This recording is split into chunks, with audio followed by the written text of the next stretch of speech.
Vamos supor um caso, um cenário hipotético. Vamos supor que se pudéssemos pegar uma pessoa com 1,70 m de altura, pesando 70 quilos, essa é a medida que se usa padrão na medicina, e se fosse possível retirar todos os órgãos transplantáveis, todas as substâncias que seu corpo produz, e colocá-los no mercado, quanto valeria um ser humano? De acordo com a Associação Americana de Seguros e Hospitais, se fosse possível fazer isso, um ser humano valeria hoje no mercado 45 milhões de dólares. Vou fazer então a segunda pergunta. O que é que mais vale no ser humano? 70 mil dólares por cada rim, 90 mil dólares por cada pulmão, 170 mil dólares pelo fígado, 250 mil dólares pelo coração. O que mais vale no ser humano biologicamente é a medula óssea, avaliada em 8 milhões de dólares. Bom, a terceira pergunta talvez seja mais importante, cada um vai dar a sua própria resposta para si mesmo. E a pergunta é, o que você tem feito para proteger esse patrimônio de 45 milhões de dólares? Que tipo de investimento você tem feito em termos de recursos, de tempo e dedicação? Muitas das vezes estamos muito preocupados em ter a casa dos sonhos, não é verdade? Ainda que é impossível ter a casa dos sonhos nesse planeta. A casa dos nossos sonhos, elas já estão construídas. Pessoas às vezes sonham com uma casa muito bonita. Com um mês, dormir dentro da casa, já começa a enjoar. Que não é a casa dos sonhos, é uma ilusão na realidade. O que não é nada, não é pecaminoso ter uma bonita casa. Estamos preocupados também em ter um carro muito bom, que essas coisas em si mesmo não tem nada de negativo, né? Deus quer que nós tenhamos coisas boas, mesmo nesse mundo. Entretanto, quando nós começamos a sacrificar a nossa saúde em função de conseguir essas coisas, aí é onde é que está o problema. E às vezes trata-se o corpo como se fosse uma máquina que não necessitasse de manutenção, não necessitasse de investimento, não necessitasse carinho. Tratamos como se fosse... Me lembro que estava falando na Flórida, e uma pessoa do auditório falou assim, doutor Silmar, o que você está falando aí é muito bonito na teoria. Acontece que eu não tenho tempo. E sabe o que eu disse para ela? Falei, olha, de quem não tinha tempo, o cemitério está assim. Hoje eles têm todo o tempo do mundo. Eu garanto que se você morrer daqui a 2 ou 3 dias, não passam 3 dias que alguém vai estar fazendo o que você faz e a vida vai continuar no mesmo ritmo, porque nós não somos insubstituíveis. Então, vamos cuidar desse corpo, porque ele é que vai gerar os recursos para nós conseguirmos alcançar nossos sonhos aqui. Ele que vai gerar alegria, prazer e felicidade. Então, vamos começar a mudar um pouco a nossa maneira de pensar. Muito bom, vamos olhar aqui um pouco trato digestório. Muito bem, nós vimos hoje pela manhã que Deus criou o ciclo de restauração de 24 horas em qual dia da semana? No 4º dia da semana. Então nós vimos no 4º dia da semana que ele criou aquela grande usina que nós conhecemos como Sol. O Sol é aproximadamente 1.300.000 vezes maior do que o nosso planeta. O Sol, comparado com uma bola de futebol, o planeta Terra seria como a cabeça de um alfinete. O Sol é que produz a energia necessária para sustentar a vida no nosso planeta. Deus mantém o Sol e, através desses recursos, ele então fornece a energia para sustentar a vida. Então o Sol emite para o nosso planeta energia em ondas de luz que nós chamamos de fótons. São as unidades de luz, a unidade de energia que o Sol manda para o nosso planeta. E esses fótons, quando são emitidos no Sol, eles percorrem o espaço a 300.000 quilômetros por segundo, que é a velocidade da luz, e leva mais ou menos 8 minutos para chegar ao planeta Terra. Quando essa energia esses fótons chegam ao nosso planeta, eles são captados pelas folhas das plantas verdes. Somente as plantas verdes é que têm a habilidade de captar essa energia eletromagnética. As plantas de outras cores não captam o que elas fazem, elas acabam refletindo os espectros de luz que vêm do Sol. Por exemplo, se você tem uma folha vermelha, por que ela é vermelha? Porque ela está refletindo o espectro vermelho. Se ela for azul, porque é azul. Se for amarelada. Mas as plantas verdes elas não refletem, ela absorve. Ok? Então, dentro dessas folhas verdes, existem pequenos transformadores que não são visíveis a olho nu. E a finalidade desses transformadores é transformar aquela energia eletromagnética em energia química. E esses transformadores, nós conhecemos ele, talvez lá desde o estudo ainda no fundamental, na 4ª série, que vem aqui dentro, nós conhecemos como cloroplastos. Clorofila já é outra coisa. Cloroplastos. A clorofila é a substância. O transformador é o cloroplasto. Então, esse transformador pega a energia do Sol e aí faz o seguinte, com aquela energia, a planta vai usar, aqui é outra coisa interessante, a planta pega, por exemplo, 1000 unidades de energia, ela só usa 900 unidades, e ela pega 100 unidades e dá o dízimo dessas 100 unidades. Ela pega 900 unidades para seu crescimento e metabolismo, e aí então ela pega o dízimo e armazena em alguma forma. Mas para que ela armazena esse excedente? Para alimentar homens e animais. Então, em todos os níveis de cadeia de energia, essa energia ela é dizimada. Ele pegou 1000 unidades, por exemplo, ele não usa as 1000, usa 900 e armazena quanto? 100. Então, com essa energia, essa planta vai pegar o quê? Ela pega água, minerais, que são componentes inorgânicos, pega também o gás carbônico, com aquela energia e com essa matéria-prima, a água vai fazer o quê? Vai produzir oxigênio e aquela energia excedente vai ser armazenada em forma de um fruto. Deu para entender? Tá fácil, né? Vamos supor que essa planta que obteve essas 1000 unidades de energia seja então uma batateira. Então ela usa 900 unidades e ela pega o restante daquela energia e vai armazenar em forma de quê? De batata, que é o que sobrou, ela armazenou em alguma forma. Se for um limoeiro, aquela energia vai ser armazenada em forma de limão. E se for um mamoeiro, uma videira, se for um cajueiro, caju. Então o que nós notamos é o código genético da planta, é que vai determinar em que forma, cor, sabor, aroma e textura em que aquela energia vai ser armazenada.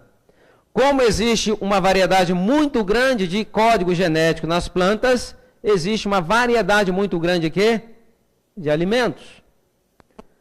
Então, o que nós vimos é o seguinte, que a planta pegou a energia do Sol e pegou componentes inorgânicos que não são, se for colocado por unidades, nós não podemos nem ver sem ajuda, pois nós podemos ver uma quantidade de água, mas não podemos ver os seus componentes que são átomos.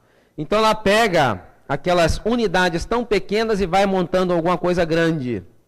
Ok? Agora, vamos supor que o que essa planta montou seja uma maçã. Nós não podemos pegar essa maçã, colocar dentro da boca e tentar engoli-la. Não temos como fazer isso.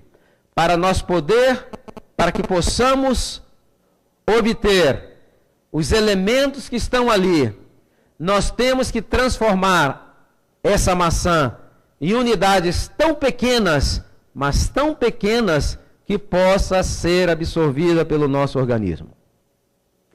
Para isso, Deus criou uma linha de desmontagem para desmontar aquilo que a natureza montou.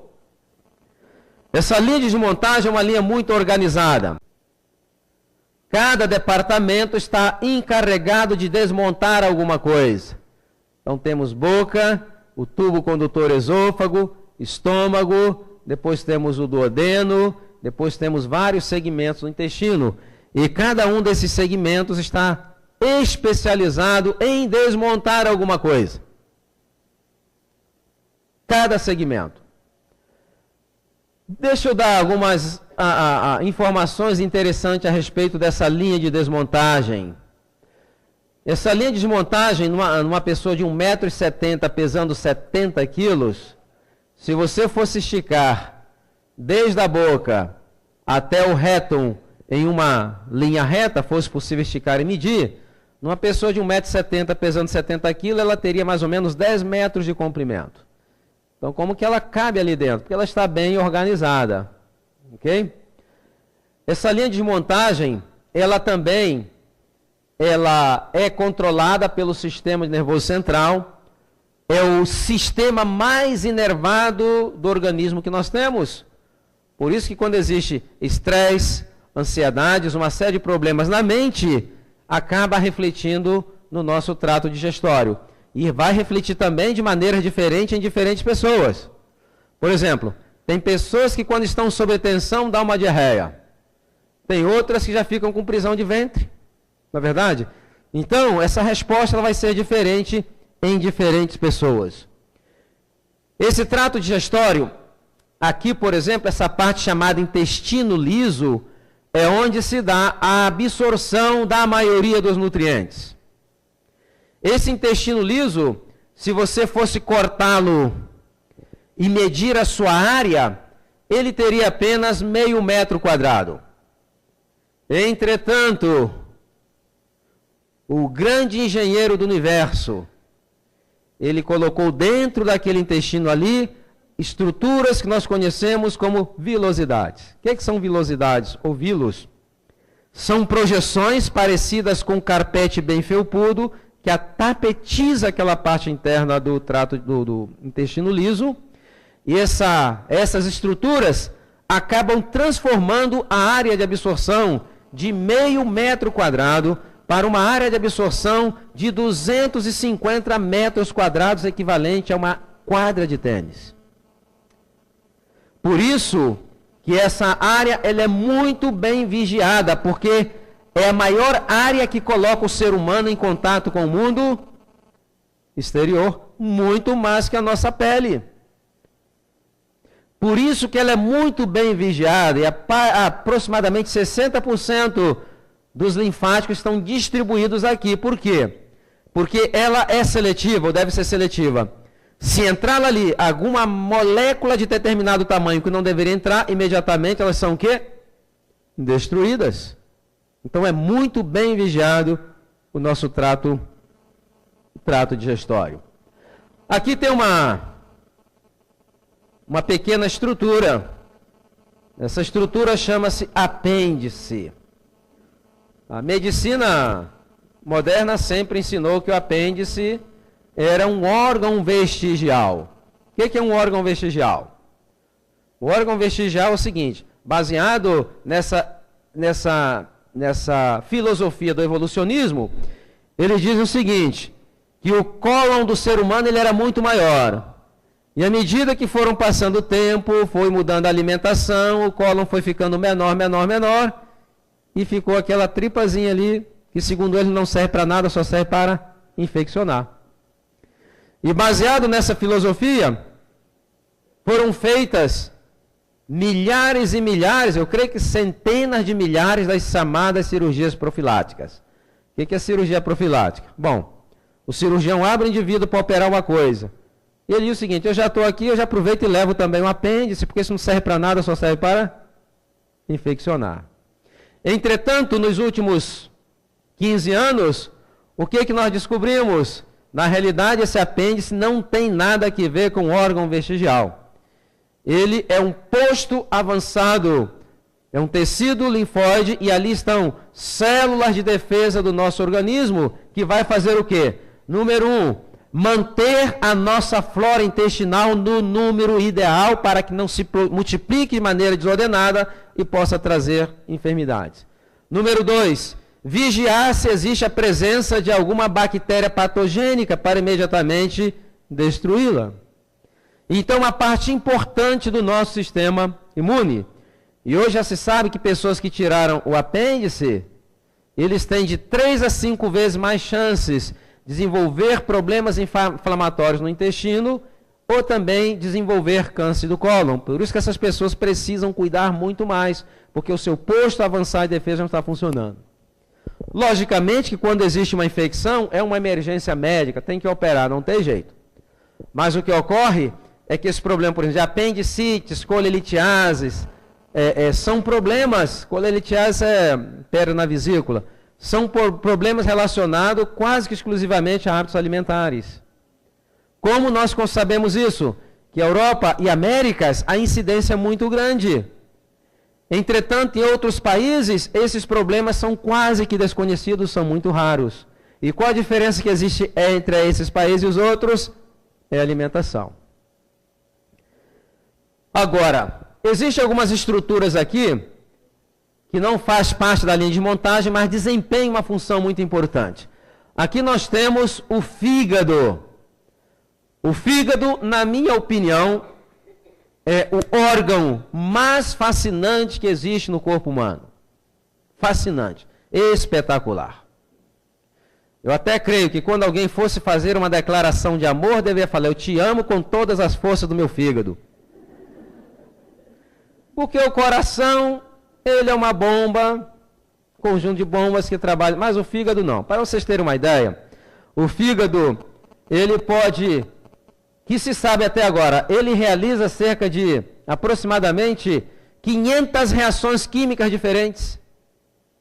E já se fizeram as projeções. Se fosse possível realizar todas as reações químicas que ocorrem no fígado, se isso fosse possível fazer no laboratório, e não é possível, porque muitas reações que ocorrem aí, nós não conseguimos ainda repetir em laboratório.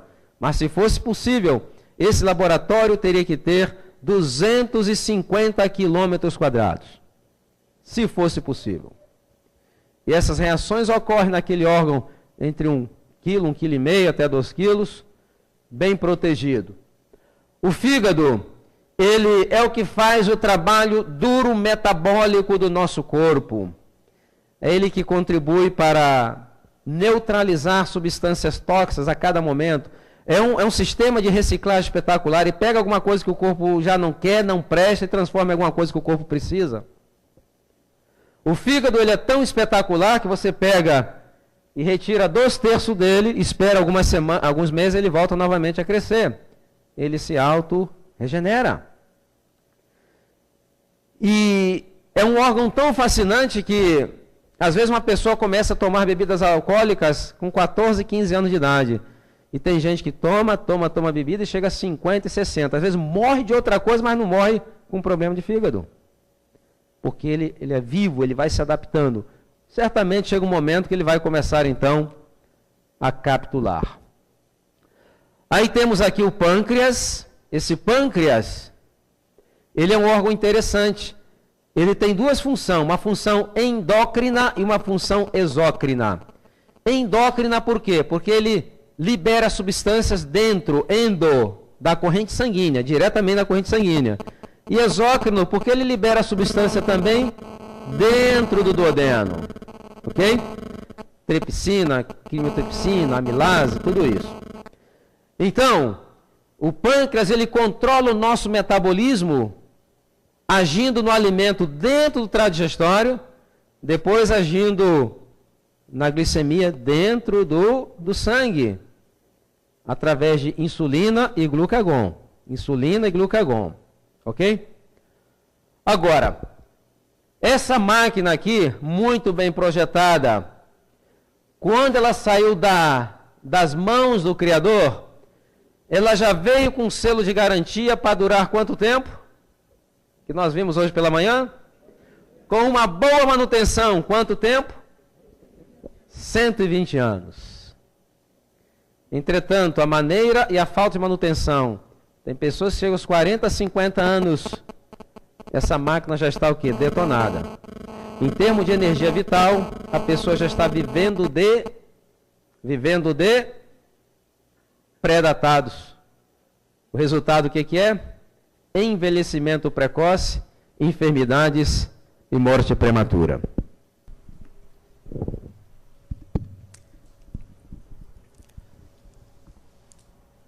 E o que ocorre hoje? Ocorre que existem alguns hábitos que vêm dentro daquele sistema porque está provado cientificamente. Hoje, com a ciência que existe, você pode provar qualquer coisa.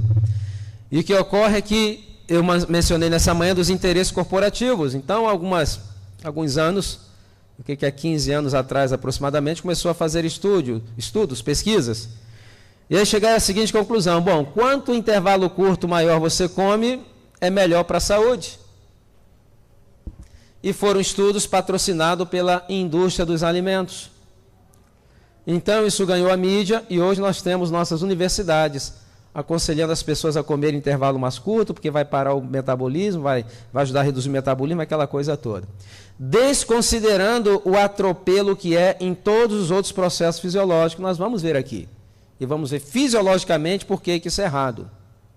E notem, nunca se comeu tanto na história moderna dos seres humanos e nunca se viu tantas pessoas cansadas, esgotadas, fatigadas, deprimidas e doentes, porque o mesmo hábito de comer muito em intervalos curtos de tempo não somente drena a energia física do indivíduo, mas também a sua energia física, mental e a sua energia emocional.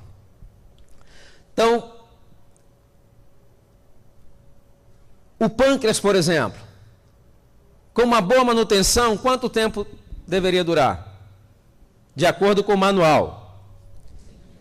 120. Aqui está o manual, não é? Se a gente seguir esse manual, é que ao longo do tempo já se perdeu muito, né? O problema é que manual é uma questão de cultura. Eu lembro que eu morava em Nova York, eu gostava de passear naquelas lojas de eletrônico, e aí via, por exemplo, o japonês oriental, normalmente, quando ele vai comprar um produto eletrônico, primeiro lá, ele pede para dar uma lidinha no manual. Ele dá uma lidinha no manual e vê se ele compra ou não. O americano, ele compra um aparelho, leva para casa e lá ele abre e vai ver o manual. E o brasileiro, ele queima o aparelho e depois está perguntando onde é que eu deixei aquele bendito daquele manual, na verdade.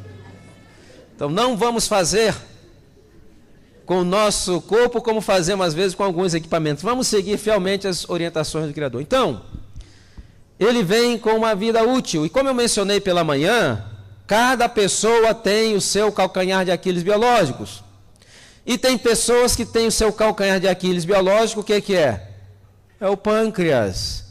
Então, esse órgão, a pessoa come 8 da manhã, 10 da manhã, meio-dia, às 3, 4, 5, 10. E o que é que esse pâncreas está fazendo para salvar a sua vida? Ele tem que continuar produzindo insulina. Ele está trabalhando. Aí passam 10 anos, 20 anos, 30 anos, chega aos 35 anos, essa pessoa vai à consulta ao médico, o médico diz o seguinte: olha, eu tenho uma má notícia para você. O seu pâncreas só está trabalhando meio expediente. Ele não produz mais insulina em quantidade adequada e você precisa agora de um comprimido. Ah, mas comprimido vai resolver? Resolve. Então ele é feliz da vida. Mas o ritmo dele continua o quê? O mesmo. 10 anos mais tarde, uma outra consulta ao médico, outra má notícia. E o médico fala: olha, o seu pâncreas acabou de dar entrada na aposentadoria. Ele já não trabalha e agora você depende de insulina exógena ou injetável. O que ocorreu? Aquele órgão que teve, eu falei entre 35 a 45 anos, sabe por quê? Porque hoje, 8 de cada 10 novos casos de diabetes ocorrem em pessoas de 35 a 45 anos de idade. Está pegando indivíduos cada vez mais jovens. O que esse indivíduo fez? Em 35, 45 anos, ele conseguiu gastar uma peça de reposição que poderia durar quanto tempo? 120 anos. Então, o mesmo ocorre, por exemplo, com outros órgãos. As suprarrenais, por exemplo, você já ouviu falar em fadiga das suprarrenais? A pessoa vive em estresse tão constante, ela começa a produzir a adrenalina, a todo momento a pessoa está produzindo. Chega um momento em que existe a fadiga da suprarrenal e a pessoa fica completamente letárgica. Porque a adrenalina não é somente para o estresse, não. A adrenalina tem a função da motivação. O estresse é quando ela aumenta muito para dar aquela resposta de correr ou lutar. Mas nós precisamos dela para ter uma certa motivação. Se não houver produção de adrenalina em quantidade adequada, a pessoa fica apática, letárgica. Eu já encontrei muitas pessoas assim. Por quê? Porque aquela peça que deveria durar 120 anos, a pessoa conseguiu anular. Agora, vamos ver aqui o que ocorre, por exemplo, com a questão do comer intervalos muito curtos de tempo. Então, aqui é o esôfago, estômago. Vamos ver aqui, por exemplo, quando você começa a mastigar algo, nós temos lá a nossa linha de desmontagem. Então, essa linha de montagem, ela começa na boca. E na boca é que estão os trabalhadores braçais dessa linha de montagem, é que faz o trabalho duro e braçal. Como se chamam esses trabalhadores? Os dentes. E o que ocorre é que na boca o processo digestivo se dá através de uma ação mecânica, com os trabalhadores braçais, e através de uma ação também química. E quando existe uma mudança na alimentação através das gerações, por exemplo, a substituição de alimentos mais duros por alimentos mais cozidos, mais macios, mais mingauzinho, mais suquinhos e mais papinhas, o que ocorre? Pela lei do uso e desuso, começa a haver uma degeneração dos dentes. Por isso que nós vemos hoje, nos últimos 50 anos, né, eu estou incluído nisso, é que hoje, se chega à adolescência, tem que colocar o quê? Por quê? Porque os dentes estão completamente fora. Por que estão fora? Ele está se adaptando ao tipo de dieta que a pessoa está tendo. Então, o alimento aqui deveria ser muito bem mastigado e se dá preferência a alimentos mais sólidos. Os alimentos sólidos vão manter a saúde dos trabalhadores braçais e também toda a saúde do trato digestório. Hoje, por exemplo, tem pessoas que nascem sem espaço para o dente ciso. Tem algumas nascendo já sem o dente ciso. Mas por que está sem espaço? Se na planilha do Criador estava o espaço lá, o que nós fizemos com esse espaço? É que os dentes cisos são conhecidos fisiologicamente como mastigadores de nozes e sementes. Você pega, por exemplo, uma noz, você não mastiga com os dentes da frente, mastiga? Automaticamente a língua o que faz? Joga lá para os dentes de trás, onde existe uma maior o quê? Uma maior tração, uma maior força. Entretanto, nos últimos 50 anos, essas gerações não mastigam mais nozes e sementes, e através da lei do uso e desuso, o que aconteceu? Ele atrofiou. Agora, se eu voltar a mastigar nozes e sementes, será que ele vai aparecer de volta? Não. A Bíblia diz que leva 3 gerações para você recuperar uma função genética que foi perdida. Diz que persegue a maldade dos pais nos filhos até a 3ª. Mas ele também diz o quê? Faço misericórdia a milhares que me amam e cumprem os meus mandamentos. Então, se você começar a ensinar o seu filho, aí vai novamente voltar. E existe aquela questão de pensar que a questão dos dentes é problema de cuidado com os dentes. Lá nos Estados Unidos, existem supermercados em que existem verdadeiros corredores para produtos para o cuidado, para a higiene oral. existe 2 ou 3 escovas para cada dente. Uma parafernália incrível. Se você for usar tudo aquilo, tem que estar aposentado, porque não vai sobrar tempo para fazer mais nada. Entretanto, apesar de toda essa parafernália, existe lá um índice de 300 cáries para cada 1.000 habitantes. E aí você vai a alguns países da África, ou algumas ilhas lá das Polinésias, e vem aquelas pessoas te cumprimentarem com aquele sorriso perfeito, branco, e você pergunta, quantas vezes você escova os seus dentes por dia? E pasmem, a maioria nunca nem viu uma escova de dente na vida. Índice de cáries, 3 cáries por cada 1.000 habitantes. Então, na realidade, o cuidado que nós fazemos com os dentes, se não fosse os odontologistas, as pessoas chegariam a 24, 25 anos, já estaria todo mundo banguelo. O que estamos tentando fazer, o que se faz é atrasar esse processo de deterioro, que não é questão de higiene somente, é uma questão sistêmica. Uma mastigação pobre, com alimentos que necessitam mastigação vigorosa, provoca deterioro das gengivas, e aí provoca-se enfermidades periodontais, que vai se alojar ali bactérias, que vai disseminar focos infecciosos através de todo o organismo, em alguns casos levando até endocardites. Começa aqui e é disseminado através de todo o organismo. E aí chega um momento que esses trabalhadores braçais, quando eles não são estimulados, eles vão ficando preguiçosos. Eles vão ficando preguiçosos, o que acontece? Cáries dentares, perda de dentes, problema de oclusão. Uma pessoa toma hoje uma vitamina pela manhã, depois um sanduichinho, um suquinho, uma papinha, somente coisas cozidas, aquilo vai se adaptando de acordo com a dieta do indivíduo. É baseado na dieta. Ok?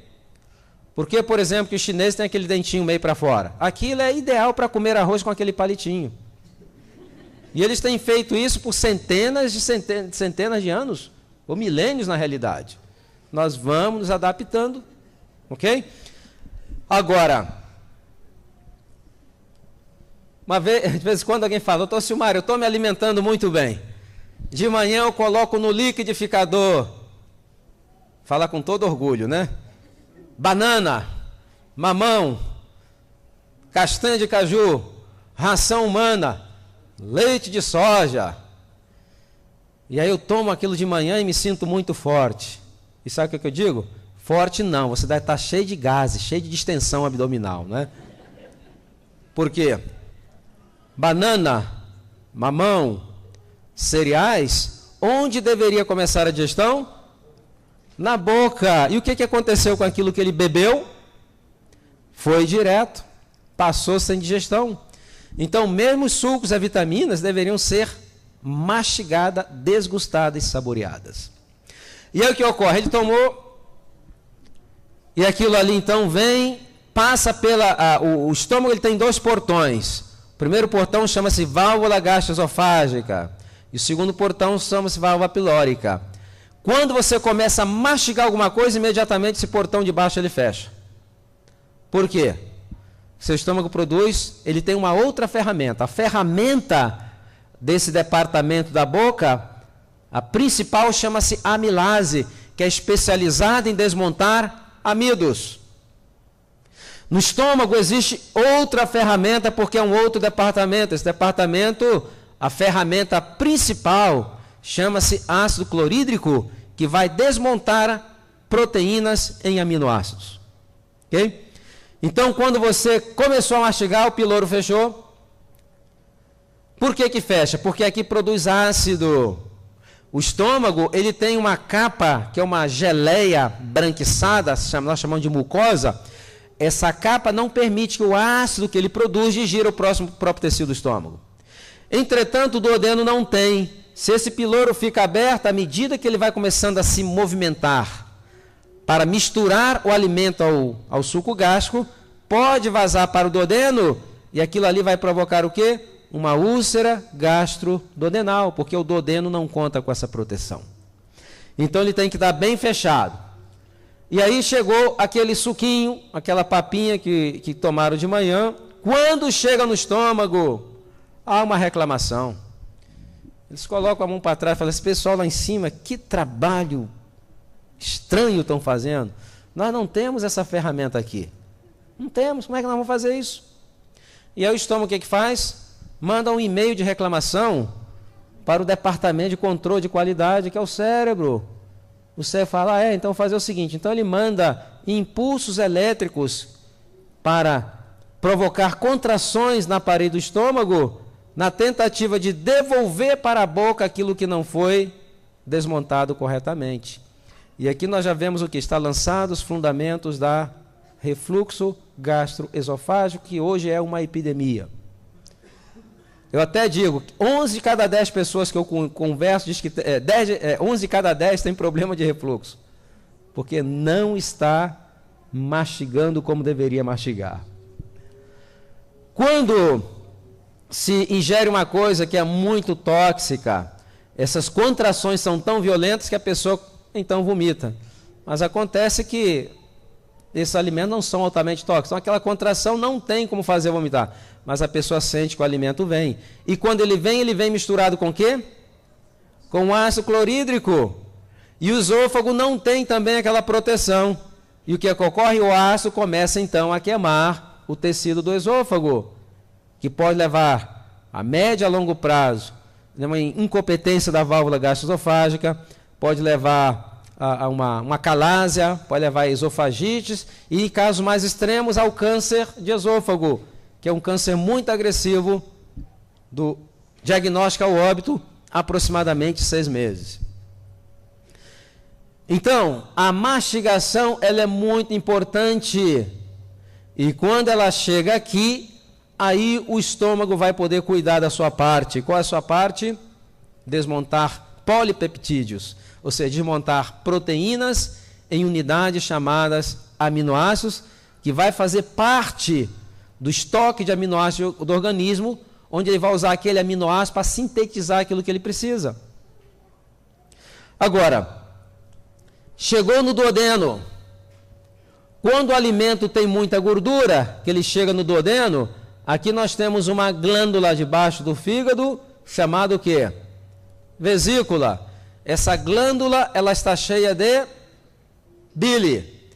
Quando chega gordura naquela região do duodeno, a presença da gordura desencadeia um controle hormonal, meio complicado, mas faz com que o cérebro estimule a contração violenta da vesícula para que ela possa esborrifar o seu conteúdo no duodeno para ajudar a emulsificar as gorduras e ajudar no processo de digestão.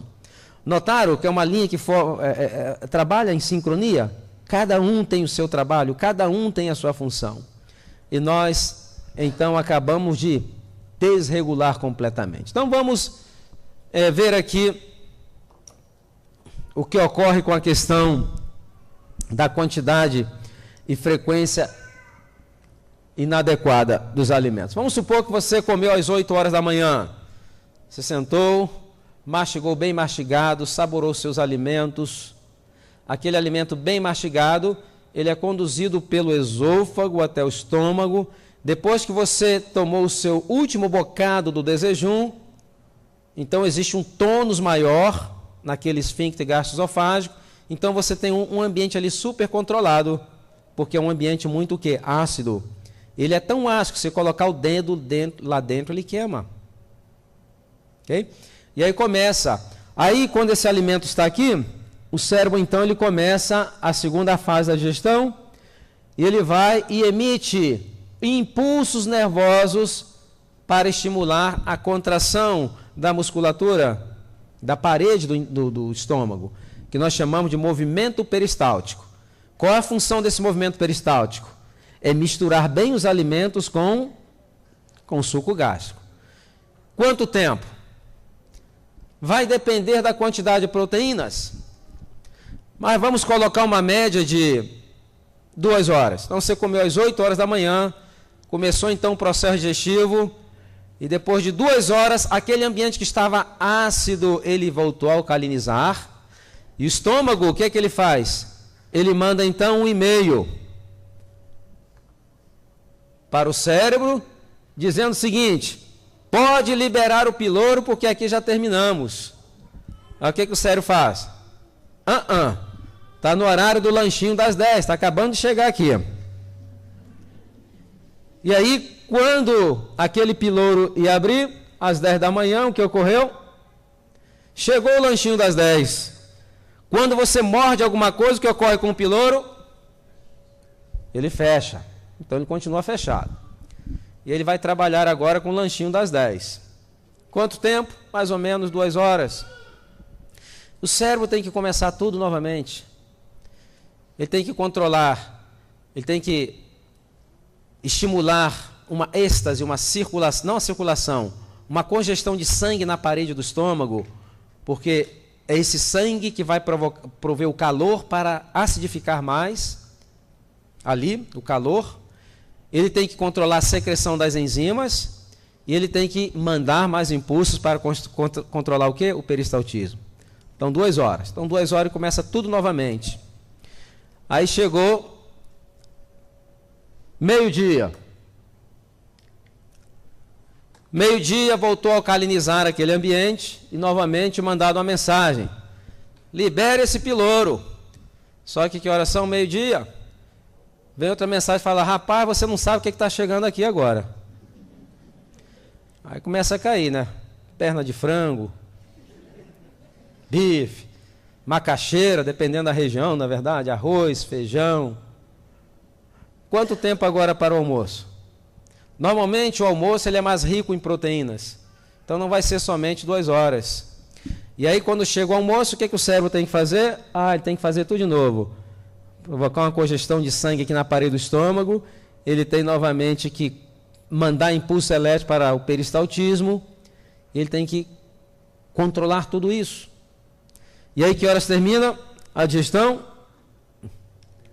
3 horas da tarde. Agora, uma pergunta. Aonde que está o seu desejum ainda? Ou parte dele? Ele tentou sair várias vezes e você não deixou, não é verdade? O que aconteceu com esse desejum? Ele já não é mais um alimento, ele é um veneno. Ele permaneceu mais do tempo que deveria dentro daquele ambiente ácido e principalmente os amidos e frutas, por exemplo, tendem a fermentar com muita facilidade. E fermentou.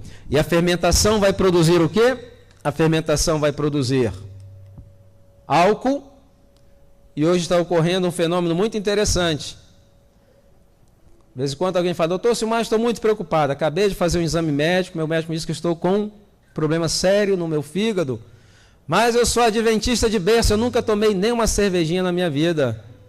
Não precisa. Tem gente que está transformando o seu estômago num verdadeiro alambique. E essa produção de álcool por fermentação, quem é que tem que lidar com ele? É o fígado. E aí passa 1 ano, 2 anos, 5 anos, 10 anos, 20 anos, 30 anos, 40 anos, chega um momento em que ele começa então a capitular, se a pessoa for predisposta a tiver algum problema no fígado. E se produz também outras substâncias. Dessas substâncias é o gás, o metano, o dióxido de carbono. E esses gases, eles quando acumulam uma quantidade muito grande dentro do intestino, porque quando ele está dentro do intestino, ele tem a força do peristaltismo que o empurra para onde? Para baixo, não é verdade? Entretanto, quando aumenta muito a sua concentração, ele permeabiliza pela parede e entra na cavidade abdominal. Por isso que as pessoas veem assim, parece um tambor, não é verdade? Bum. Basta das vaquetas para sair na banda, né? Só que o gás fora do intestino, ele é um gás o que? Livre. Qual é a ação de um gás livre? Que é mais leve do que o ar, o que acontece? Se eu solto um balão aqui de gás, o que vai acontecer? Ele sobe. Então ele sobe, ele vai subindo. Ele passa por exemplo, o gás passa pelo diafragma, entra na cavidade torácica, e algumas pessoas vai provocar pontadas. Tem pessoas, eu estou com problema no coração, sentindo umas pontadas. Outros sentem até palpitação, que algumas pessoas, esses gases podem alterar o marca-passo do coração. E às vezes ficam preocupadas, vão fazer um exame com um cardiologista, e chega no momento do exame, por azar do indivíduo, deu uma alteração, ele já sai tratando ali uma enfermidade que não existe. Mas os gases continuam subindo. Vai subindo, subindo. Quando chega na abóboda craniana, aqui, porque ele vai permeabilizando através das estruturas, ele não tem mais como subir. E em pessoas predispostas, o dióxido de carbono ele tem um efeito também vasodilatador, ele provoca vasodilatação. Ele provoca a vasodilatação das artérias do cérebro, levando essas crises chamadas crises de enxaquecas. E aí a pessoa toma uma série de medicamentos para a cabeça, ela está atirando no lugar errado. O problema está onde? O problema está no intestino. Grande parte desses problemas de enxaqueca são controlados quando se controla os processos fermentativos intestinais. Eu tenho visto na minha experiência, mais de 15 anos, pessoas que sofriam com isso. Nem todos, mas a maioria. Em medicina não existe 100%, não é uma ciência exata. Mas a grande maioria desses problemas está relacionado com o quê? Fermentações intestinais. E aí alguém fala assim, não, doutor Silmar, isso aí o problema isso é hereditário, porque a minha mãe tinha, a minha avó tinha. Eu falei, é verdade, você come igual a sua mãe comia, igual a sua vovozinha comia. Então, nós não herdamos a maioria das enfermidades, herdamos os hábitos. E aqueles hábitos que adoeceram nossos pais, vão nos adoecer também em idade cada vez mais jovens. Agora, qual intervalo deveríamos dar entre as refeições? Pelo menos quanto tempo? 5 horas, né? E de onde veio essas 5 horas? Foi assim? Primeiro, as glândulas que produzem enzimas digestivas no organismo, elas trabalham no ritmo chamado pulsátil. O que é um ritmo pulsátil? Elas trabalham no ritmo onde existe um período para as vesículas encherem, existe o esvaziamento e ela precisa de um tempo para voltar a encher e ter em quantidade suficiente. Por exemplo, você passou a noite toda sem comer, dormindo. Quando você acorda de manhã, elas estão perfeitamente cheias. Se você mastigar bem, você vai produzir enzimas, vai liberar na realidade, já estão produzidas. Aí você vai comer às 10 horas da manhã, você vai ter? Você vai ter, mas não em quantidade adequada. Aí a pessoa mastiga, aquela coisa está meio seca, aí o que ela faz? Para complicar ainda mais, a água, o suco, e acaba já estragando todo o processo digestivo. Eu gosto de comparar isso aí, por exemplo, na região que eu moro no Texas, é uma região onde existem muitas cascavéis. Existem tantas cascavéis que o governo autorizou fazer rodeio de cascavel. Se você for em San Antônio, El Paso, você pode pedir um prato de cascavel por $35. É uma região onde existe muito gado. O maior produtor de gado lá da região está no Texas, no norte. E esses animais dão muito prejuízo ao gado. Então o governo autorizou um controle indireto da população de cascavéis. E são animais de sangue frio. Então quando a temperatura às vezes cai muito, eles buscam lugares quentes. O ano passado, em janeiro, na fronteira do Arizona com o Texas, teve uma escola que teve que fechar por uma semana. Sabe por quê? Infestadas de cascavéis. Então, por exemplo, temperatura caiu, elas vão procurar algum lugar quente e às vezes pela manhãzinha, pedras absorvem calor, não é? Elas buscam no asfalto, muitas são mortas porque buscam lá e vem os carros e acabam matando. E na garagem da sua casa, você chegou com um carro, por exemplo, desligou o motor, mas o motor permanece o quê? Quente. E dizem que elas têm detectores de temperatura que vão buscar esses lugares mais quentes. Através de detetores de temperatura que elas também encontram suas presas, através do calor produzido, não é? Dizem. Então existem muitos acidentes com esses animais. Então, na emergência lá existe um protocolo. O protocolo é o seguinte: uma pessoa foi picada por uma cascavel. E as picadas sempre são nas extremidades inferiores ou superiores. É onde você pisa, onde você se agacha para pegar alguma coisa. E vamos supor que você teve uma picada na mão esquerda, mais ou menos aqui. Então, quando se chega na emergência, o protocolo é o seguinte: o médico que está atendendo, ele pergunta: a que hora ocorreu isso? Você fala: doutor, foi há 1 hora atrás. O que ele faz? Ele pega uma caneta piloto e faz um círculo em volta da marca daquela picada, mais ou menos 3 centímetros de distal. e coloca você em observação por 2 horas. Em 2 horas ele quer determinar se aquela picada for uma picada seca ou se for uma picada molhada. Mas o que é picada seca e picada molhada? Picada seca e molhada é a seguinte: vamos supor que uma cascavel me pique, entretanto, para minha sorte, 1 hora antes ela havia picado um coelho, esvaziou as vesículas que armazenam a neurotoxina e não houve tempo para produzir e armazenar em quantidade suficiente para me dar uma reação sistêmica. Então aquilo vai ser uma reação local. Se em 2 horas o médico for observar e a reação da neurotoxina está dentro daquele limítrofe, é porque foi uma picada seca. Entretanto, se aquela reação começa a passar por aquele limítrofe, é que foi uma picada molhada. E aí tem que se dar todo o tratamento de apoio.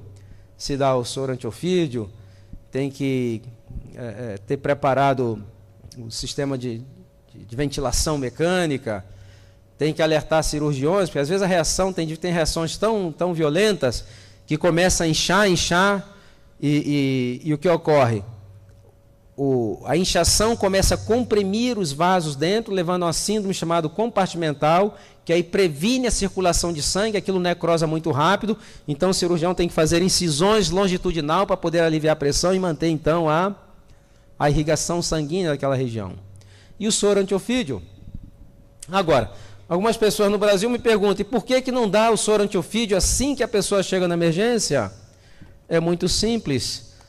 Uma grande parte da população morre do soro e não morreria da picada. Muitas pessoas têm reação adversa ao soro.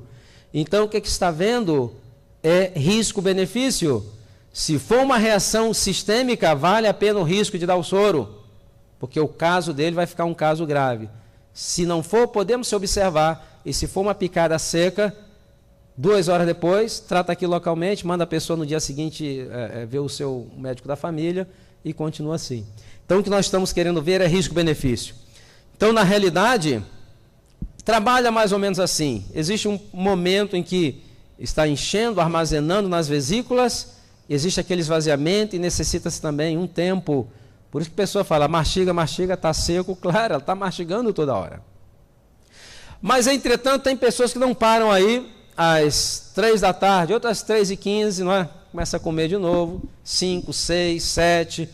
Outros chegam em casa às 9 horas da noite, preparam aquele lauto jantar, aquele banquete, e alguns se sentam assim com toda a solenidade frente para as vítimas, que pode ser um frango, um bezerro, alguma coisa, e aí parte para o ataque.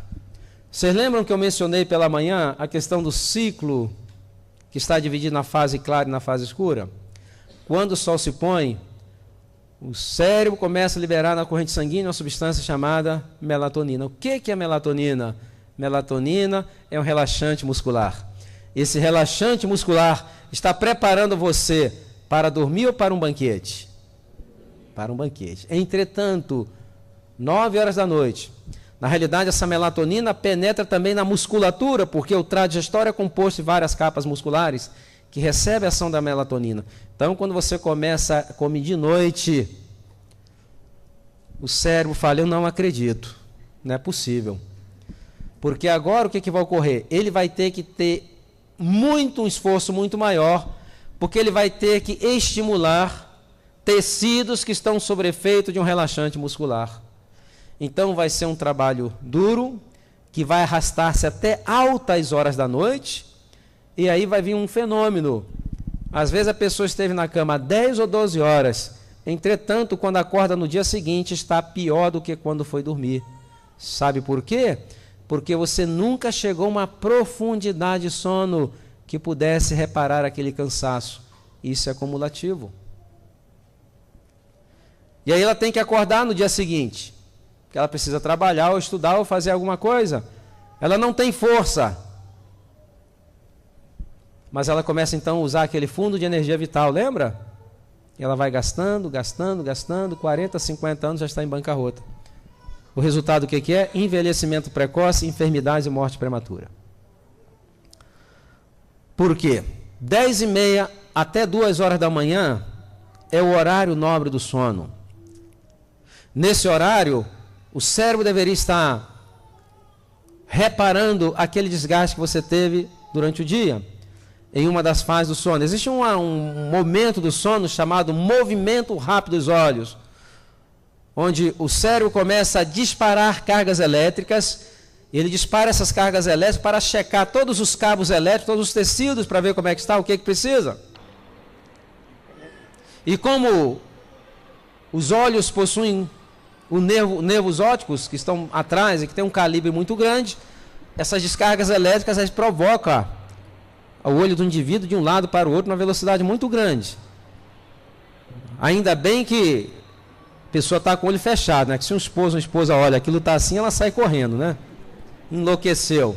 Então é uma velocidade muito grande. Quando é detectada alguma lesão, já vem uma informação para o cérebro. O cérebro já sabe onde está a lesão, ele já sabe que tipo de hormônio ele tem que produzir para estimular determinadas células, para estimular a produção de proteínas específicas para reparar aquilo que foi desgastado, para que no dia seguinte você possa recuperar, acordar totalmente recuperado. Entretanto, ele não pode chegar a essa profundidade de sono, sabe por quê? Porque ele está tentando salvar a sua vida. Se você chega a uma profundidade de sono, você morre. Mas Deus é tão misericordioso que Ele não deixa a pessoa olhando para o teto como se fosse uma sucuri depois que engoliu um bezerro, mas também não consegue chegar a uma profundidade de sono que vai reparar o seu cansaço.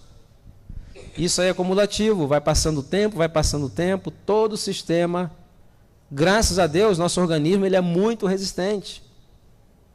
Ele se recria, porque senão nossa expectativa de vida seria então muito menor. Geórgia, uma pergunta muito interessante, Estados Unidos. Doutor Silmar, o problema é que quando chega 9 horas da noite, meu estômago faz um barulho, é um fuzuê tão grande que eu tenho que comer alguma coisa. Eu falo, não, a senhora está com problemas de interpretação, seu estômago está toda noite pedindo a misericórdia, ele está dizendo, hoje não, por favor, dá um tempo. Todas as noites ele recebe aquela surra. E todas as noites é a maior correria. Se botasse um endoscópio, o que vai vir hoje, o que vamos fazer, aquele desespero lá dentro. Eu falei, faça o seguinte, quando a senhora escutar aquela comoção interna, pegue um copo de água bem fria e vai tomando aos goles, aos pouquinhos. Mais ou menos aí uns 20 minutos tomando água. Já vai mandando uma mensagem para o estômago, olha, hoje vocês estão poupados. Meia hora depois, a senhora come uma fruta doce. Eu falei, não é fruta aí doce, é fruta doce. Bem mastigado, misturando bem com a saliva, e depois vai dormir em paz com o seu estômago. A senhora vai ser uma noite de sono reparadora, no dia seguinte vai amanhecer dispostas, pronto para fazer um bom jejum e colocar novamente a sua vida em harmonia com as leis da saúde. E realmente é isso que acontece.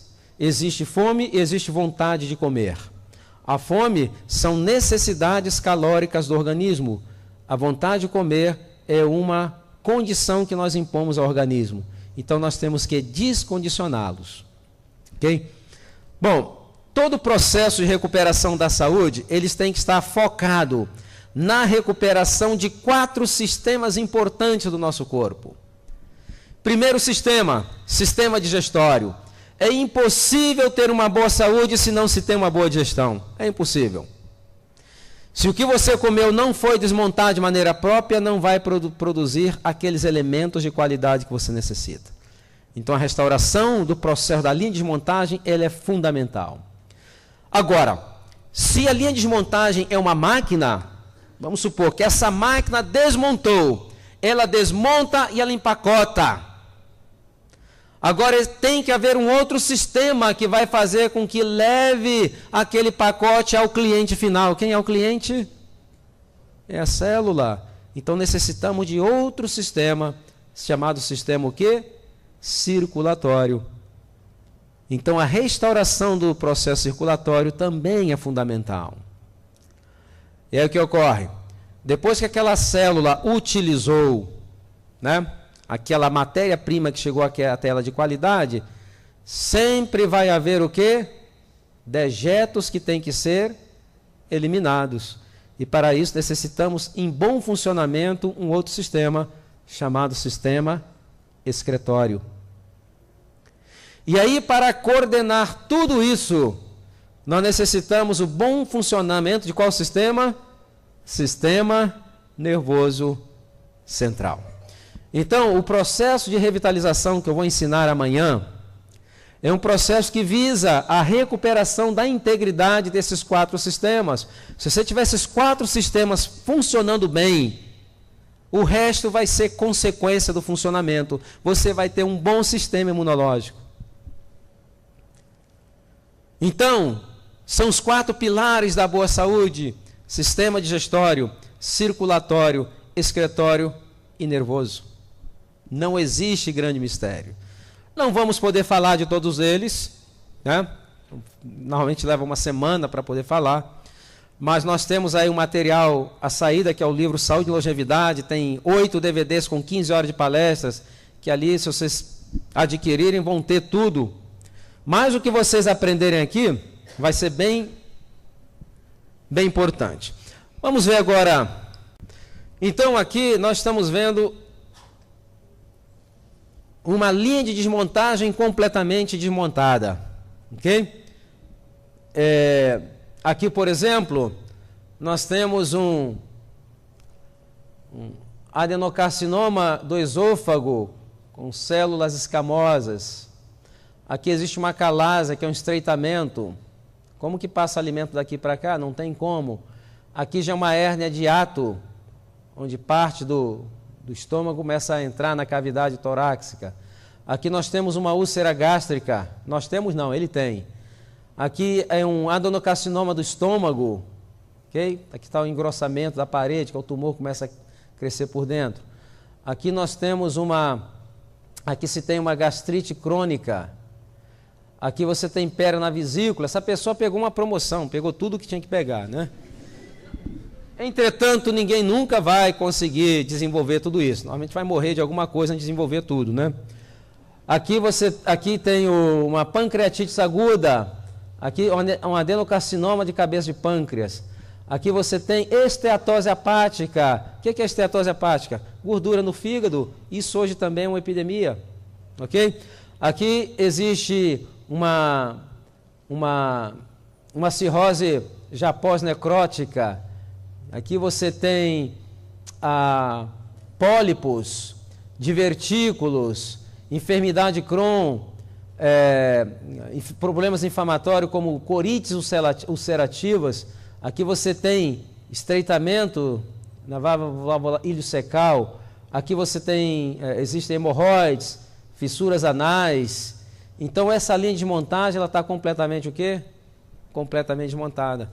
Pode ela desmontar alguma coisa com perfeição? Não, ela se acabou. E o que provoca isso? Na maioria das vezes o que é? A alimentação. Maioria das vezes alimentação, pelo menos 90%. Grande parte desses problemas de colites, diverticulites, gastrite, todas essas ites está relacionado com a alimentação. Então, nosso alvo é recuperar a integridade desse trato digestório. Muito bem. Então, vamos fazer o nosso teste? Vamos lá. Primeira coisa que você vai fazer, você vai numerar a sua folha de 1 a 34. Então, pergunta número 1. A pergunta número 1 é a seguinte: você tem o peso ideal? Bom, vamos ver aqui o peso ideal. Peso ideal para fins do teste. Se você quiser saber uma coisa mais precisa, certamente temos nutricionistas ou preparadores físicos que podem fazer um trabalho muito bom. Para efeito do teste, você faz o seguinte: você pega... Isso aqui é uma fórmula um pouco complicada. Então conseguimos uma fórmula um pouco melhorzinha. Por exemplo, uma pessoa de 1,45 m você pega o centímetro do seu peso e transforma em quilos. Se uma pessoa tiver 1,70 m, ela vai pegar quanto e transformar em quilos?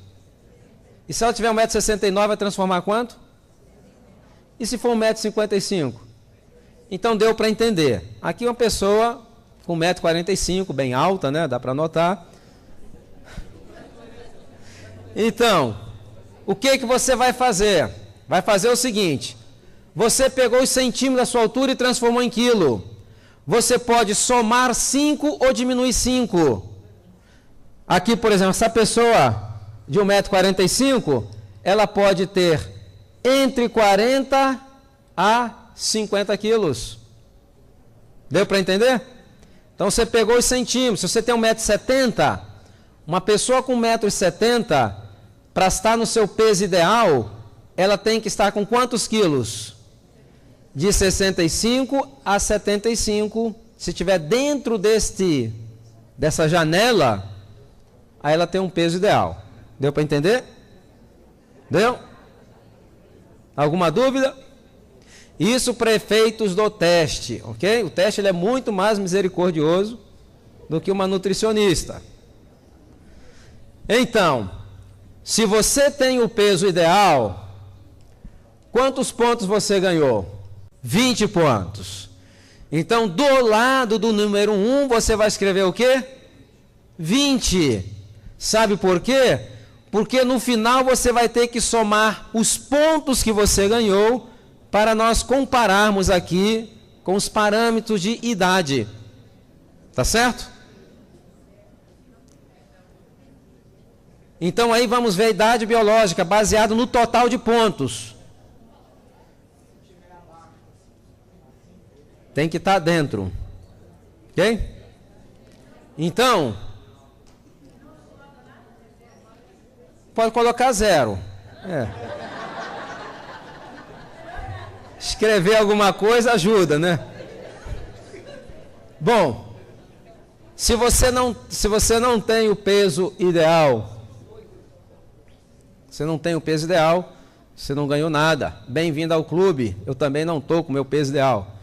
Eu tenho muita dificuldade de manter meu peso. Na minha família, por exemplo, pra vocês terem uma ideia, a média de vida por parte de mãe é menos de 50 anos. Todos morrem muito jovens. Infarto do miocárdio, derrame cerebral. Minhas primas que estão vivas, a maioria já não está, elas são todas complicadas com diabetes. Minha mãe, ela teve derrame com 29 anos de idade. Com 45 anos, ela teve o terceiro derrame cerebral. E viveu o resto da vida com a completa incapacitada. Então, eu não tenho muita energia vital. O que eu tenho feito é administrar aquilo que sobrou para mim. E nos últimos 30 anos, graças a Deus, não tenho tido nenhum problema de saúde. Mas se eu tivesse seguido o estilo de vida da minha família, não tivesse conhecido essa mensagem, outra pessoa deveria estar dando essa palestra aqui, que eu certamente não estaria aqui. Então, tem um metabolismo muito lento. Bom, então, se você tem o peso ideal, você ganhou 20 pontos. Sim. Independente. Isso é uma base para efeito do teste. Ok? E aí se você... Oi? Como é que é? Não, ao contrário. A quantidade de jovens obesos está epidêmico. De crianças está epidêmico. Normalmente os velhos que tendem a ser mais magrinhos. Sabe por quê? Que o magro vive muito. Essa é a dura realidade. Ok? Dura pra gente, né? Não para eles. Bom, todo mundo faturou 20 pontos, né? Bom, se você não tem o peso ideal, o programa de revitalização amanhã. Vamos lá. Número 2. Você não é hipertenso, você não sofre da pressão arterial elevada. Você não sofre da pressão arterial elevada, você ganhou 20 pontos. Ok? Pergunta número 3. Você não é diabético. Se você não é diabético, você ganhou quantos pontos? 20 pontos. E se você for hipertenso e diabético? Programa de revitalização física e mental amanhã à noite. Não se esqueça. Sim. Não existe pré-diabético, né? Isso aí é mais uma palavrinha de conforto, né? Pré-diabético, na realidade já é diabético. Mas quem está com 104, a fase da enfermidade 100% reversível. É uma questão de estilo de vida. Então você pode voltar a ser normal, um metabolismo normal. Entretanto, se você deixar, vai a diabetes tipo 2, agravada, e aí, quando chegar a insulina dependente, o negócio é mais complicado. 0. Amanhã à noite, ok? Pergunta número 4. Você não tem problemas do coração? Não é que se você não está apaixonado, não. Se você não está tomando algum medicamento, tem alguma patologia no coração. Se você não tem, você ganhou quantos pontos? 20 pontos. Pergunta número 5. O seu nível de colesterol de baixa densidade, ele está normal, ok? Normal aqui no Brasil, eu creio que é menos de 200 ml, não é? Entretanto, esse normal é baseado em uma população média que já tem muito alto. Então, quanto menos, porque já ali já é o limítrofe, né? Então, mas se ele estiver abaixo de 200, quantos pontos você ganhou? 10 pontos. Entretanto, tem pessoas que não sabem. Porque não sabe, tem que fazer o quê? Um exame. E aqueles que têm um exame feito nos últimos 6 meses, pode utilizá-lo como parâmetro. E isso vai se aplicar para as 2 perguntas seguintes. Ok? Pergunta número 6. O seu colesterol de alta densidade, aquele chamado colesterol bom, que eu creio que desejável acima de 65, ele está no nível desejável? Se ele estiver, quantos pontos? 10 pontos. Agora, você vai se perguntar, puxa vida, mas uma pontuação tão baixa para o colesterol, não é? Não é? Então, é esse outro mito que nós vamos derrubar. Na realidade, o colesterol, ele não é um indicador de enfermidade cardiovascular com precisão. Por quê? 6 de cada 10 pessoas que têm infarto do miocárdio têm nível de colesterol normal. Ok? Então ele é um indicador, mais como se faz propaganda das estatinas, essa coisa toda. Então, existe um outro marcador que chama-se homocisteína. Esse é muito mais acurado que o colesterol. Nível de homocisteína, que é um aminoácido, que é um marcador inflamatório. Homocisteína muito alto, alerta, ok? Pergunta número 7. E o seu nível de triglicérides está normal? Triglicérides persegue aqueles que gostam muito de sucos, de massas, não é verdade? De doces. Se o seu nível de triglicérides está normal, você ganhou quantos pontos? 10 pontos. Pergunta número 8. Você não tem nenhuma doença crônica. Deixa eu definir o que é a doença crônica. Qualquer padecimento ou desconforto que esteja com você por mais de 6 meses. Qualquer doença, padecimento, desconforto que está com você por mais de 6 meses, já tem tempo de casa. Às vezes é muito difícil mandar embora. Então, deixa de ser agudo, passa a ser um problema crônico. Exemplo, se você tem uma rinite já por mais de 6 meses, deixou de ser agudo. Se você tem uma alergia, se tem gastrite, se tem hipertensão, se tem diabetes, qualquer padecimento, se você não tiver nenhum padecimento crônico, você ganhou quantos pontos? 20 pontos. Sim, alguém levantou a mão lá? Alguém levantou o lápis ali? Não? Ah, ok. É crônico também. Então, mais do que ninguém, essas pessoas precisam cuidar da saúde porque já têm certas deficiências. Oi? Câncer? Sim. O que mais? Oi? Também é. Então, quem falhou naqueles, automaticamente vai falhar. Se está por mais de 6 meses, né?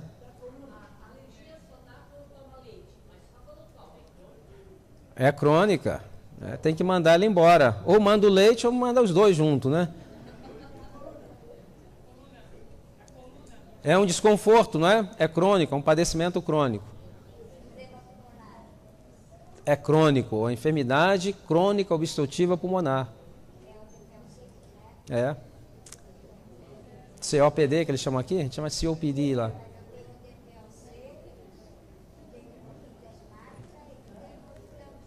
Então você está no lugar certo para poder compensar esses problemas que você tem.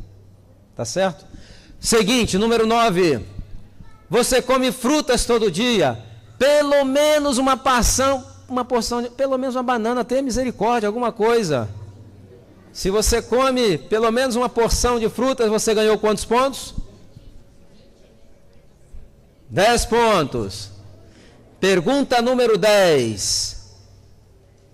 E verduras, pelo menos uma porção de verduras todo dia? Se você come, você ganhou quantos pontos? 10 pontos. Pergunta número 11. Cereais integrais todo dia? Não é o dia todo, hein? É todo dia. Quais são os cereais integrais? Ou de repente arroz integral, ou milho, ou trigo, ou centeio, ou cevada, ou granola, ou aveia, ou pão integral. Você come pelo menos uma vez por dia, você ganhou quantos pontos? 10 pontos. Seguinte, pergunta número 12. Raramente, é uma coisa muito rara na sua vida, você jantar à noite. Você normalmente come um lanchinho pelo menos 3 horas antes de dormir. Se isso for uma coisa muito rara na sua vida, quantos pontos você ganhou? 10 pontos. Pergunta número 13. Vamos lá.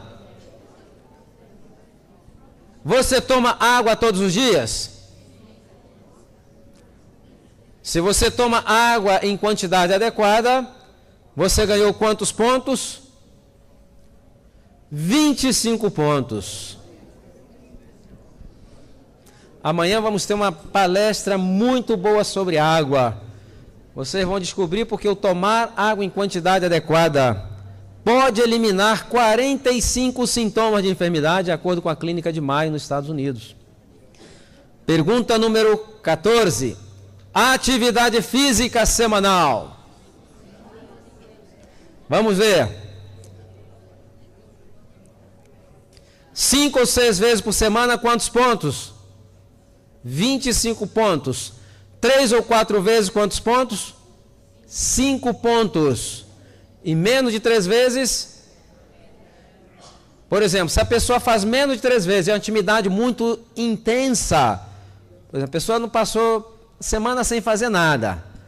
A única atividade que ela fez foi levantamento de garfo, né? Aí chega no final da semana, vai se matar numa quadra lá de futebol. Na realidade, ela está aumentando em 50% os riscos de ter um evento cardíaco adverso. É melhor ficar quietinho e nem fazer. Agora, deixa eu esclarecer a questão da atividade física. Eu não estou falando em academia. Tem nada a ver com academia. Se você tem a disciplina e gosta, e vai 5 ou 6 vezes por semana, fantástico. O que o teste está tentando determinar é se a sua vida é ou não sedentária. Ok? Por exemplo, uma mãe que tem 2 filhos pequenos para cuidar, não tem ninguém que lhe ajude, ela tem que ir para a academia de noite malhar. Você vai matar a dona, não é? Porque ela está malhando o dia todo. Entretanto, o que essas mães não fazem é corrigir a parte alimentar. A maioria acaba negligenciando a parte alimentar e acaba também o quê? Não fazendo alongamentos. Um pedreiro, um servente de pedreiro precisa malhar na academia? O indivíduo está malhando o dia todo, mas eles não fazem alongamento e depois começam a ter problemas chamados de coluna. E também a maioria não corrige a parte alimentar. Então, se você tem uma profissão que ela não é considerada uma profissão sedentária, você precisa corrigir a parte alimentar. Se você tem uma profissão sedentária, que você tem que ficar ali paradinho, sentado, aí você precisa fazer uma atividade para compensar. Deu para entender? Salvei muito ponto de muita gente, não foi? Então, eu não sei se eu mencionei ontem à noite aqui, mencionei a questão de a questão do esporte? Mencionei a questão do esporte ontem, não é? Quando eu falo em saúde, eu não estou falando em esporte, ok? Essa história de que esporte é saúde é só na linguagem do Galvão Bueno, né, da Rede Globo. O esporte profissional, competitivo, intenso, nada tem a ver com saúde. Tem nada a ver com saúde. Pior, atletas profissionais vivem menos que a população geral. A média de vida é menor. Por quê? Porque são atividades altamente extremas. Por exemplo, uma ginasta, quando ela começa a fazer aqueles treinamentos, sabe qual é o primeiro distúrbio fisiológico que aparece nelas? Param de menstruar. Começa a vir um desequilíbrio, aumenta a testosterona e param de menstruar. Então existe hoje uma medicina para lidar com esses problemas. Então isso é saúde? Não tem a ver com saúde. Ok? Agora, o esporte praticado de maneira não profissional, não competitiva, com espírito recreativo, aí sim ele vai ser saúde. Esse ano morreu um recordista italiano que quebrou lá alguns recordes dos, não sei se era 200, 300 metros rasos, não lembro.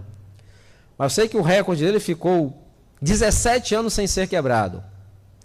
Morreu com 100 anos, 90 anos, 80 anos, 70 anos, morreu com 60 anos de idade. O ano passado morreu um pugilista cubano, 1,95 m, um monstro, um boxeador. Dizem que de 230 lutas, a maioria por nocaute. Era o terror dos rings, né? Morreu com 90 anos, 80 anos, 64 anos. 9 anos menos que a média de vida do brasileiro. Ok? Então, atividade extrema, competitiva, esportiva, ela não é saúde. Atividade recreativa, aí sim, ela é saúde. Ok? Número 15. Você evacua diariamente. Evacuar não é passar o vácuo, não. É se você vai lá cumprir o seu compromisso no vaso sanitário, pelo menos 2 ou 3 vezes por dia. 2 ou 3 vezes, quantos pontos você ganhou? Uma vez, quantos pontos? É 2 ou 3 vezes, mas não pode ser aquela mixaria, não. Tem que ser um negócio generoso, ok? Tem gente que vai 3 vezes, mas chega lá, pum, aquela amostra grátis. Não serve para nada, tem que ser generoso. Então é a frequência e a quantidade. Ok? Se você vai menos de uma vez por dia, uma vez já é um problema. Menos de uma vez é mais sério, mais grave ainda. Então, por isso que é o sistema digestório. Primeiro, pergunta número 16. Raramente, é uma coisa muito rara, você ir dormir depois das 22h30. Normalmente, às 22h30, você já está na horizontal. Né? Você só vai dormir depois das 22h30 quando tem vigília na igreja. É o único momento. Se é uma coisa muito rara na sua vida, você ganhou quantos pontos? 20 pontos. Pergunta número 17. Chegamos na metade. Você usa o micro-ondas? Se você nunca usa, 20 pontos. Se você usa raramente, você ganhou 5 pontos. E amanhã eu vou falar entre a palestra as implicações do uso contínuo do micro-ondas. Ok? Chegamos à metade. Todo mundo faturou tudo até agora? Já começou a haver uns acidentes de percurso, não é verdade? Bom, pergunta número 18. Alimentos de origem animal. Carne, ovos, leites e derivados. Se você nunca usa, 20 pontos. Se você ainda tem um raramente. Esse teste está bom demais. Não é? Mas não é raramente todo dia, não. Raramente, eventualmente. Por exemplo, ovo. Um ovo por semana. Ok? Então, se você usar raramente, 5 pontos. Pergunta 19. Os sucos industrializados, aqueles que vêm em pozinho, em caixinha, concentrados, cheios de conservantes, aromatizantes, aquela coisa toda. Se você nunca usa, 20 pontos. Se você usa raramente, 5 pontos. Pergunta número 20. Refrigerantes. Normalmente o pessoal mete o malho na Coca-Cola, mas todos os refrigerantes são ruins para a saúde, ok? Então, qualquer tipo de refrigerante, se você nunca usa, ainda tem o raramente. Esse teste está bom demais, muito fácil. Pergunta 21. Alimentos processados que vêm com conservantes, aromatizantes, corantes, adoçantes, sódios. Se você nunca usa, quantos pontos? Se você usa raramente, quantos pontos? 5 pontos. Pergunta 22. Açúcar. Qualquer tipo de açúcar. E a pessoa pergunta: doutor Silmar, é açúcar de frutas? Qual a pergunta que eu faço? Está refinado? Mas, doutor Silmar, é açúcar de milho? Qual é a pergunta? Está refinado? Doutor Silmar, é açúcar de estévia? Qual é a pergunta? Está refinado? A palavra-chave o que é? Refinado. E amanhã nós vamos ver o impacto negativo que tem os refinados, não só o açúcar. Na nossa saúde física, na nossa saúde também o quê? Mental, ok? Então, se você nunca usa 20 pontos, se você usa raramente, quantos pontos? Deixa eu explicar aqui o raramente. Vamos supor que um casal decidiu casar-se. E você é convidado para a festa. Você vai lá na igreja e depois vai para a cerimônia, recepção. E ali você olha o bolo, não é verdade? E no dia mais belo da noiva, você está lá importunando ela, perguntando se o bolo é de açúcar mascavo, né? Tenha paciência, como um pedacinho de bolo, não como o bolo todo. É tudo que você precisa fazer. Então, pergunta número 23. Produtos refinados, como farinhas de milho, de trigo, de mandioca, alimentos desequilibrados. Esses alimentos que estão refinados já perderam grande parte dos nutrientes. Então, sempre falo, dê preferência ao milho e reduz o consumo da farinha de milho. Dê preferência à mandioca e reduz o consumo da farinha de mandioca, porque se torna o quê? Calorias vazias. Então, se você nunca usa 20 pontos, se você usa raramente, você ganhou 5 pontos. 24. Você dá um intervalo de pelo menos 5 horas entre as refeições. O intervalo é 5 horas, só que tem gente que fala: doutor Silmar, eu não consigo ficar 5 horas sem comer. Não comendo o que está comendo, as pessoas não conseguem ficar nem 2 horas. Então, para que se dê um intervalo maior, se sentir saciado, é necessário implementar 3 hábitos, que nós vamos falar amanhã de manhã, que vai te dar uma sensação de saciedade, você vai dar a Deus esse negócio de estar comendo toda hora. Ok? Se você dá esse intervalo, você ganhou 20 pontos. Pergunta número 25. Você não consome produtos que tenham estimulantes, como café, chocolate, tererê, chimarrão, qualquer chá cafeinado. Se você não consome, quantos pontos você ganhou? E aqui acabou raramente, né? Todo mundo esperando raramente, né? Eu conheço meu povo. Pergunta número 26. Você não fuma? É confidencial, ninguém está olhando, pode ir. Depois encaminhamos para um programa como deixar de fumar. Se você não fuma, você ganhou quantos pontos? 50 pontos. Deu uma boa recuperada, não deu? Olha, lembre-se que eu mencionei pela manhã que os nossos problemas não são as raposonas. Não tem problema. São as raposinhas, está aí provado. Agora, a experiência, quem faz o teste aqui da frente, ela é única. Todo começa com um sorriso de orelha a orelha. Eu não sou diabético, não sou hipertenso. Aí vai chegando a pergunta 14, 15. Tem uns que jogam papel para o lado, como se a culpa fosse minha, fazem birra, não é verdade? Aí, quando chega no cigarro, começa a ver esperança novamente, né? O semblante brilha. Vamos lá. Pergunta número 27. Você não bebe bebidas alcoólicas? Se você não bebe bebidas alcoólicas, você ganhou quantos pontos? 50 pontos. 28. Você não usa drogas ilegais. O álcool, nós já falamos dele. É uma droga legal, mas nós já falamos dele. Falando que são medicamentos, né? Entorpecentes, essas coisas. Se você não usa, você ganhou 50 pontos.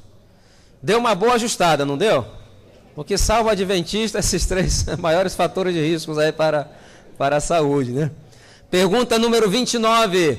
Você não usa adoçantes artificiais? Se você não usa, quantos pontos?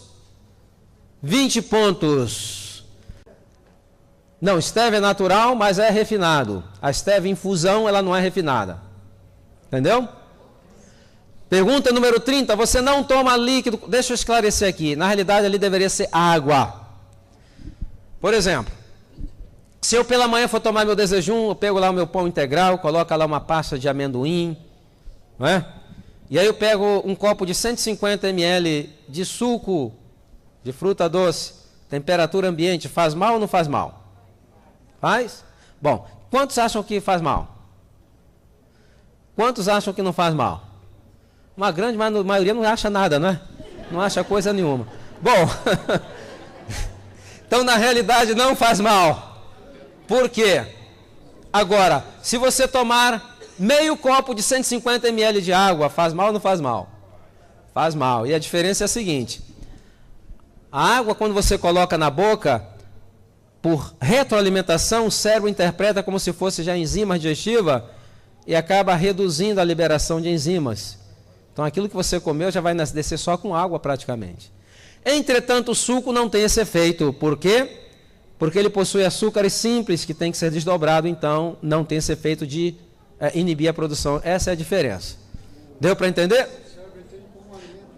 Serve como alimento, mas tem que ser o quê? Temperatura ambiente e não uma quantidade. Se você toma lá um pedaço de pão certamente com 2 copos duplos aí sim vai ter problema, né? Que vai diluir o suco gástrico. Em quantidade pequena, não é? Exato. Ele é um nutriente, não é água. Bom, se você não usa, quantos pontos você ganhou? 20 pontos. Pergunta 31. Estamos chegando. Queremos terminar isso às 7 horas da noite o máximo, hein? Você come devagar e mastiga bem os alimentos? Deixa eu dar aqui o parâmetro e a gente vai ver a mastigação amanhã. Como que a mastigação pode eliminar muitos problemas digestivos? Pode ajudar no controle do peso e no controle da ansiedade e do estresse. A gente vai ver isso aqui amanhã. Okay? Você leva pelo menos 30 minutos para comer um prato de comida. Não é 1 minuto para comer 30 pratos de comida. É o contrário. É 30 minutos. Mastiga bem devagarzinho, misturando com a saliva. Ok? Se isso acontece, você ganhou quantos pontos? 20 pontos. Pergunta 32. Você não é deprimido? Se você não é deprimido, quantos pontos? 30 pontos. Se você for deprimido, qual é a solução? Programa de revitalização física e mental amanhã à noite. Ok? Pergunta 33. Você não é ansioso? Se você não é ansioso, você ganhou quantos pontos? 30 pontos. E a última pergunta, você não é estressado ou estressada? Se você não é estressado ou estressada, você ganhou 30 pontos. Tá certo? Bom, agora vocês vão fazer o seguinte, vão somar o seu grande total. Depois que somar esse grande total, a gente vai comparar com 7 parâmetros. E aí você vai identificar a sua idade biológica e você vai ver os riscos de enfermidade. Eu creio que tem gente aqui com 40 anos, segunda-feira já vai dar entrada na aposentadoria. Falou, o doutor falou lá que eu já posso, né? Então, vamos somar aí o total.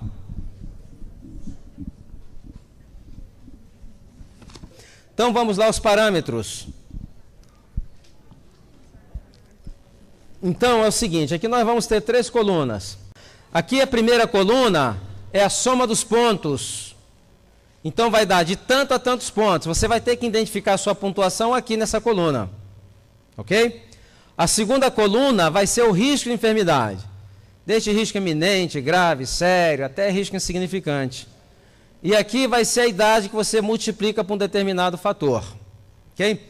Antes de entrar, por exemplo, antes de entrarmos no resultado, aqueles que tiverem uma pontuação que não foi muito agradável, não se preocupe. Amanhã nós temos o programa de revitalização. Quanto tempo você necessita para ficar igual aos adventistas lá do sul da Califórnia? 13 semanas. Então, um programa de 3 semanas, ela vai continuar depois, creio que com o departamento aí de saúde e temperança da igreja, lá a Luciana, o Cleovir, e aquelas igrejas que querem implementar, pode se assessorar com eles, ok? Então, a ideia do programa de revitalização é se reunir uma vez por semana. E a cada semana falar, essa semana a nossa tarefa vai ser mastigar bem os alimentos. Então, todo mundo vai trabalhar só na mastigação, esquece o resto. Se come carne, continua comendo carne, mas pelo menos começa a mastigar ela direito, né? E aí, a cada semana, na outra semana, o que acontece? Aí se reúne, aí troca experiências. Bom, essa semana nós vamos aumentar o consumo de água. E aí, a igreja vai se tornando um grupo de apoio. Porque não é fácil vencer hábitos, não da nossa vida, mas de gerações. E na realidade, é uma dependência que está muito bem enraizada. Então, esses grupos de apoio, ele funciona muito. Vocês já conheceram ou conhecem Alcoólatras Anônimos? Não é? Por que eles têm que ter aquele grupo de apoio? Porque é um negócio muito enraizado e a dependência da alimentação é muito enraizado também. Então, quando a pessoa chegar na reunião, claro, ninguém vai precisar chegando lá na reunião e falar, olha, meu nome é Silmar, eu tomo Coca-Cola há 20 anos, bem-vindo, Silmar. Nada disso, né? Mas, esse apoio ele é importante. Então, durante a semana, você pode chamar para o seu amigo, como é que você está na mastigação? Olha, eu dei uma escorregada ali, então vamos orar? Ora, faça esse grupo de apoio que vai ser espetacular. Em 13 semanas, ninguém vai estar perfeito. Deus não quer a sua perfeição, Ele quer o seu melhor. Ok? Então, a Bíblia diz o seguinte, a Bíblia não, o Espírito de Profecia fala, se nós fizermos o melhor para cuidar da nossa saúde, Deus abençoará o quê? Os nossos esforços. Ok? Então, vamos lá. Primeiro parâmetro, aqueles que tiraram de 199 pontos para baixo, o risco para a saúde é um risco o quê? Iminente. Essa pessoa é uma bomba ambulante. Ela pega a idade e multiplica por quanto? Por 2. Se ela tem 40 anos, qual a idade dela? 80 anos. A minha pergunta é a seguinte, alguém tirou menos de 199 pontos? Fala que eu vou chamar o SAMU agora mesmo, já manda com uma guia de internação já. Tem esperança, né? Então, na realidade, quando eu dou palestra para agências do governo, corporações, isso aí é muito comum, é um verdadeiro desespero, né? Então, se essa pessoa tiver 60 anos, qual a idade dela? Já está fora da validade, né? Venceu já. Seguinte, parâmetro número 2. Entre 200 a 299 pontos. O risco ainda é um risco o quê? Multiplica a idade por 1,75. Significa, se essa pessoa tem 30 anos, a idade dela qual é? 52 anos e meio. Ok? Eu não creio que alguém aqui tirou isso aí. Se for adventista e tirou isso aí, deve estar fumando ou bebendo escondido, porque só aqueles 3 pontos são 150, né? Pergunta número 3, parâmetro terceiro. De 300 a 399, o risco é um risco ainda o quê? Grave.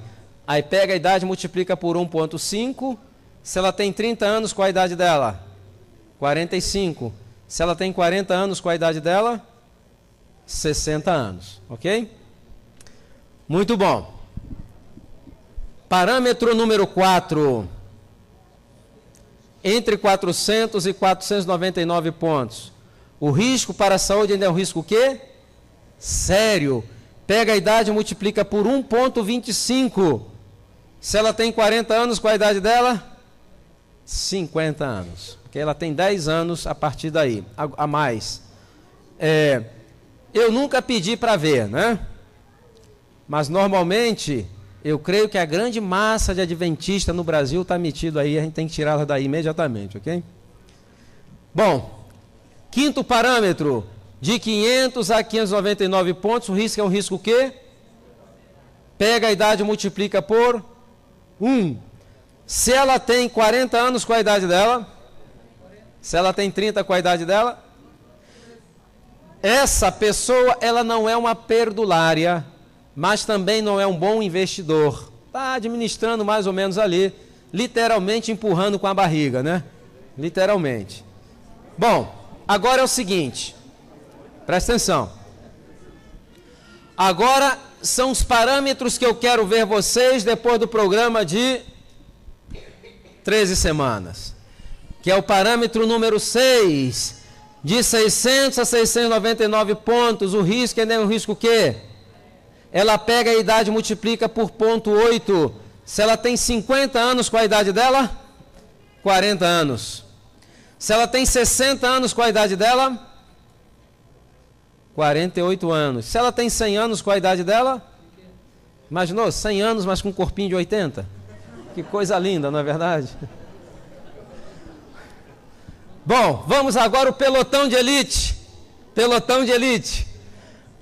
Aqueles que estão acima de 700, eu chamo o Clube dos 700. E esse eu mencionei aqui pela manhã, é um grupo tão raro, mas bem pequeno, que eles estão entrando em extinção, deveria o IBAMA protegê-los, antes que se extingam completamente, né? Então, ele pega a idade, o risco é o risco o quê? Mínimo. Existe falta de risco? Não. Você nasceu, já tem risco, ok? Nasceu nesse mundo, já é um risco. O que você vai fazer agora é gerenciar os seus riscos. Você pode ter um comportamento social alimentar onde o risco vai ser muito alto, eminente, ou você pode ter um comportamento social alimentar onde o seu risco vai ser mínimo. Então pega a idade e multiplica por 7. Se essa pessoa tem 100 anos, qual a idade dela? E se ela tem 60 anos? 42 anos. Aqui eu tenho uma preocupação. Sabe qual a preocupação que eu tenho?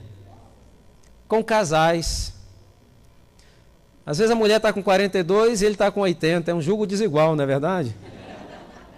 Por isso que eu animo os casais a fazerem juntos para evitar esse julgo desigual. Para estarem ali em sintonia com a idade. Ok? Muito bem.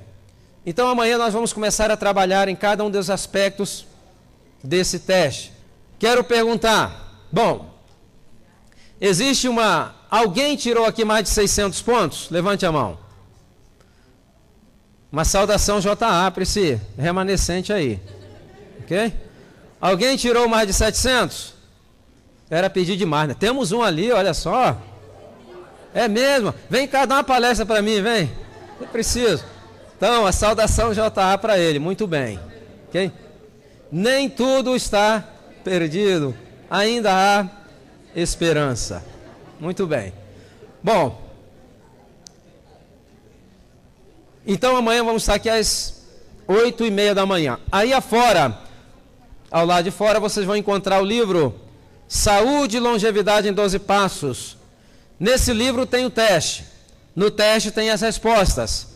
Aqui você tem 60 receitas de cozinhas, alternativas muito saudáveis. É o único livro do mundo que tem bula. Sabia? Tem bula, tem indicação, tem contraindicação, cuidar no armazenamento, tem bula.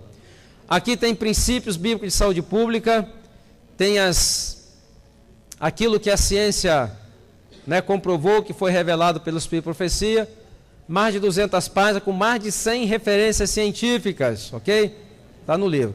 Ele vem acompanhado com 8 DVDs, com 15 horas de palestras, aproximadamente, que foi um apanhado de palestra feita nos Estados Unidos, algumas feitas aqui no Brasil.